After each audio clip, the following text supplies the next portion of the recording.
సామెతల గ్రంథము 2వ అధ్యాయం.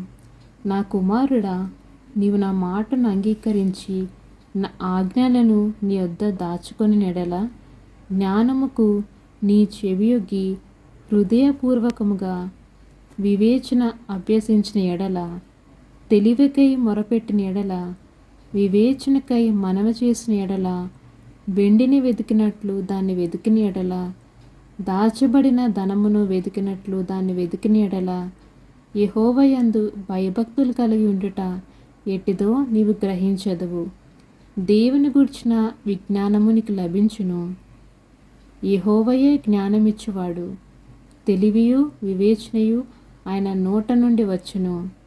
ఆయన యథార్థవంతులను వర్ధిల్ల చేయును. యుక్త మార్గము తప్పక నడుచుకున్న వారికి ఆయన కేడముగానున్నాడు. న్యాయము తప్పిపోకుండా ఆయన కనిపెట్టును. తన భక్తుల ప్రవర్తనను ఆయన కాచును. అప్పుడు నీతి న్యాయములను యథార్థను ప్రతి సన్మార్గము నీవు తెలుసుకుందువు. జ్ఞానము నీ హృదయమున జొచ్చును. తెలివి నీకు మనోహరంగా నుండెను.